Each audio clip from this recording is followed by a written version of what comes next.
Ivanka rises at the apex of sunshine and does a lot of good on a relative basis. In fact, the entire Trump family is a big part of an otherwise great country. And in conclusion, I might add, summarizing lastly, happy birthday. The studio did not feel like late-night television anymore. It felt like a warning shot wrapped in applause. The lights were bright, the crowd was loud, and Jimmy Kimmel walked out with the kind of calm smile that told viewers he knew exactly why they were watching. This was not just about jokes. This was not just about ratings. This was about what happens when comedians stop acting like entertainers for one night and start acting like witnesses. The story had been building for months. CBS announced that The Late Show with Stephen Colbert would end the following year, calling it a financial decision. But critics questioned the timing after Colbert mocked Paramount's settlement with Trump on air. Trump then celebrated the cancellation publicly, saying he absolutely loved that Colbert was fired and adding that Jimmy Kimmel was next. Thank you very much. Mr. President, I want you to know sometimes when I watch you striding across the White House lawn so confidently, with so much masculinity, I'll admit it, I get sexually aroused. Thank you for breathing life back into my once slumbering penis. That was very well stated, listen.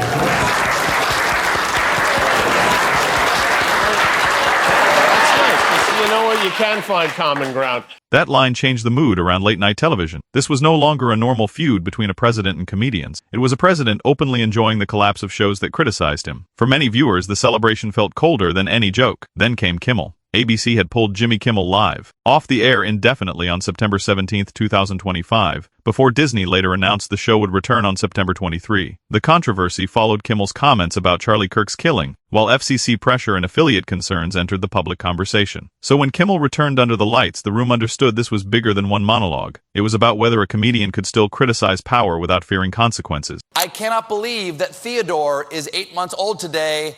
Happy birthday. Happy birthday? He's 8 months old. Either Ivanka doesn't get how birthdays work, or, and this is possible, do rich people get more birthdays than we do? Kimmel did not come out angry, he came out calm. Then he brought Colbert into the moment, and the audience immediately understood what they were seeing. Two hosts, two targets, refusing to act afraid. Kimmel looked into the camera and framed the night with one idea. This was the show powerful people did not want America to see. The audience erupted. But Colbert shifted the moment from entertainment to principle. He asked whether Kimmel ever imagined a president celebrating Americans losing their jobs. The room tightened. Kimmel said the idea felt like the opposite of leadership. The line landed because it was bigger than one host's ego. A leader may hate criticism or jokes, but celebrating unemployment because critics mocked him crosses into something darker than politics. If being complicit is wanting to be a force for good and to make a positive impact, then I'm complicit. Yeah, it doesn't mean that. But benefit of the doubt, you know, she's in an interview, maybe she was just trying to make a point and actually does know what it means to be complicit. I don't know what it means to be complicit.